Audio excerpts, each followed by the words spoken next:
शेख राशिद, जो दुबई के फाउंडर हैं, उनसे एक बार उनके देश के भविष्य के बारे में पूछा गया।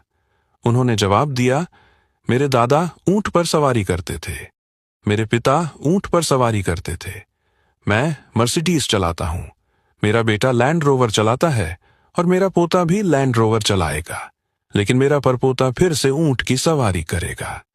जब उनसे पूछा गया कि ऐसा क्यों होगा, तो उन्होंने समझाया, कठिन समय मजबूत पुरुषों को जन्म देता है, मजबूत पुरुष आसान समय लाते हैं, आसान समय कमजोर पुरुषों को जन्म देता है और कमजोर पुरुष फिर से कठिन समय लाते हैं। ये बात बहुत गहरी है और बहुत लोग इसे समझ नहीं पाएंगे। इतिहास भी यही साबित करता है, चाहे वो इजिप्शियंस हों, गुप्तास हों या ब्रिटिश, सभी महान साम्राज्य उभरे और फिर ढह गए, और इसका कारण बाहरी दुश्मन नहीं बल्कि उनकी अपनी ही पीढ़ियां थीं।